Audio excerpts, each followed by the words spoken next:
Yo, what's going on, everybody? Dre here, and welcome back to Dre Talk Sports, the only place where we cut through the coach speak and tell you what's actually going on with your favorite teams. And today we are diving into one of the most stubborn, most repeated, most confidently wrong narratives in the entire NFL media ecosystem.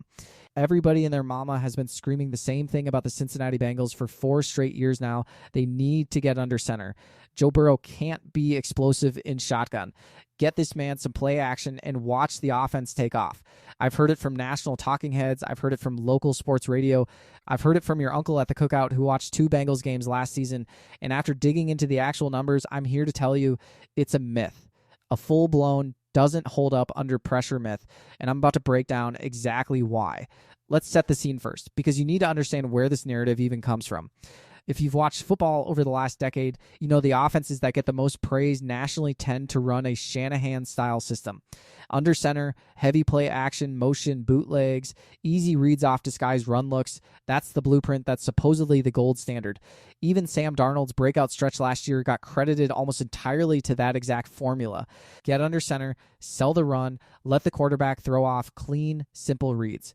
So naturally, when people watch the Bengals, a team with arguably the best receiving duo in football and a quarterback who can sling it with anybody alive, they assume, well, shoot, if they just did the under center thing too, this offense would be unstoppable. Sounds logical on the surface, right? Except here's where the myth completely falls apart the second you actually look at Joe Burrow's numbers. When Burrow drops straight back from shotgun, no play action involved, he is statistically one of the most dominant quarterbacks to ever play this game. We're talking nearly 70% completion rate for his career, over a 6% touchdown rate, under 2% interception rate, and a passer rating north of 104. According to Pro Football Focus grading, when you strip out every single play action snap and just look at Burrow on straight dropbacks, he's been graded as the number 1 quarterback in the league in 4 out of his 5 healthy seasons. Not top 5, not in the conversation. Number 1.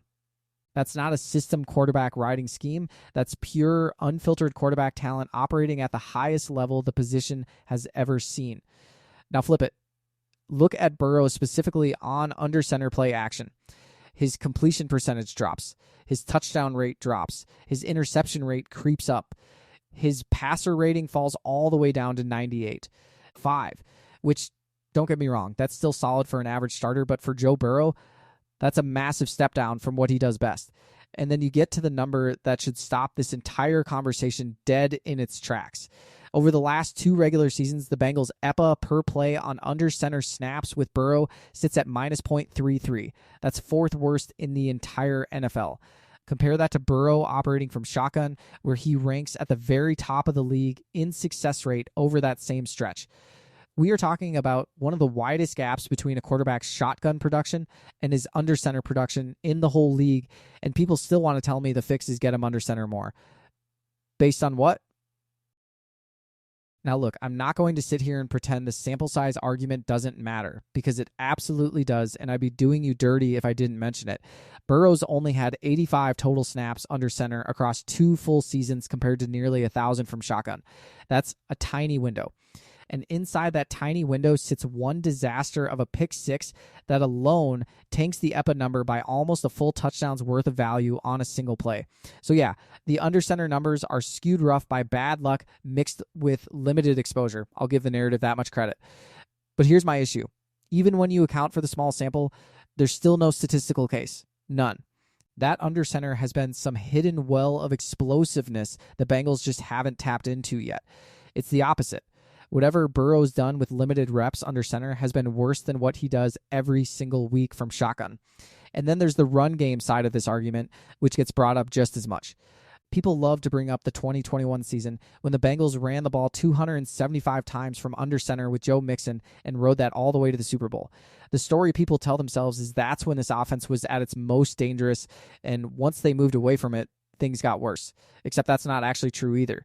The very next year, 2022, Cincinnati dropped from 275 under center runs all the way down to 143, and Mixon's individual under center carries dropped to just 97 for the entire season. You know what happened that year? They went to the AFC Championship game again and lost by 3 measly points. Their offense wasn't broken. It was actually incredibly efficient in 2022. What it lacked wasn't a fullback dive from under center. It was the explosive element down the field, mostly because they didn't have the receiving core depth yet, and they were still figuring out pass protection around a young Jamar Chase. The under center mythology just doesn't survive contact with the actual results. So if it's not under center, then what is actually holding this offense back from being the kind of explosive juggernaut that should be terrifying defenses every single Sunday? According to reporting from The Athletic, Bengals offensive coordinator Dan Pitcher has been refreshingly honest about this exact issue internally. He's pointed out that across the last 3 NFL seasons, there have been nearly 1,500 explosive completions league-wide off under center play action. You know how many of those belong to Joe Burrow? One single explosive play out of almost 1,500 across the entire league for a guy who's literally got Jamar Chase and T. Higgins running routes for him. That number should make every single Bengals fan furious, and honestly, it should make Pitcher and Zach Taylor a little uncomfortable too, because that's not a talent issue, that's a structural decision the coaching staff has consistently made for half a decade. Here's where my opinion comes in, because I've gone back and actually watched this tape. Every single under center play action clip from last season, and I noticed something that the box score alone won't tell you. When the Bengals do run play action, defenses are not respecting it. Linebackers aren't stepping up. Safeties aren't crashing down into the box. Nobody on the other sideline actually believes the Bengals are going to run the football, so the entire premise of play action, sell the run to open up easy throwing lanes downfield, just doesn't work because there's no fear being sold in the first place. And honestly, I don't blame opposing defensive coordinators one bit. If I'm calling plays against this Bengals offense and I have to pick my poison between letting Chase Brown run for a tough 150 yards on the ground or letting Joe Burrow drop back and throw for 350 and 4 touchdowns with Chase and Higgins torching my secondary on national television, I am taking the running back every single time. Defenses have essentially dared the Bengals to run the ball because they know that's not where the real damage comes from, and so far the Bengals haven't punished them enough for it to change that calculus. That actually flips the entire conversation, because it turns out Chase Brown himself has been quietly excellent in this exact role. Per advanced data cited by The Athletic's Paul Diener Jr., when you isolate the first half of games on early downs, Chase Brown ranks 4th in the league in yards per carry and 3rd in explosive run rate. 3rd in the whole NFL. The problem isn't that he's been ineffective from under center. The problem is he barely gets the opportunity, ranking all the way down at 29th in attempts from that exact formation. The Bengals have a weapon they're simply not using enough, and on top of that, when Pitcher does dial up an under-center passing concept, the data shows Burrow actually faces a notably higher blitz rate in that situation compared to his nearly untouchable blitz rate from shotgun. One NFL coach explained it to a reporter pretty plainly. Defenses have built-in checks that trigger extra pressure. Look specifically when an offense lines up under center, anticipating a longer developing concept like a crossing route where the quarterback's back is briefly turned to the defense. So if the Bengals actually commit to expanding this part of the playbook with real conviction, instead of treating it like a tack-on package they dust off for a few scripted plays in the first quarter and then abandon the moment the game gets real, there is a legitimate path to unlocking something here. It would come with some bumps early, more pressure, some negative plays while the line and Burrow build chemistry timing those blitzes up. But the explosive upside on the other end is sitting right there waiting to be cashed in. And if you want my honest read on the missing piece in all of this, it's not even really about Burrow or Chase Brown at all. It's the tight end position. Go back to 2021 and 2022, and the Bengals had do it all weapons at tight end who could legitimately threaten defenses as receivers while still holding their own in the run game, which let Cincinnati disguise things and keep defenses honest. Last season, that job belonged almost entirely to Drew Sample, who is a genuinely strong blocker and shows up well on the run game tape. But he is not a guy who's pulling safeties out of position as a receiving threat. And on the flip side, Mike Gesicki has been a legitimate weapon in the passing game, but the offense throws the ball on something like 88% of his snaps, which tells defenses everything they need to know the moment he trots onto the field. Neither one, on their own. Gives you that dual threat element that actually forces a defense to respect both the run and the pass out of the same personnel grouping.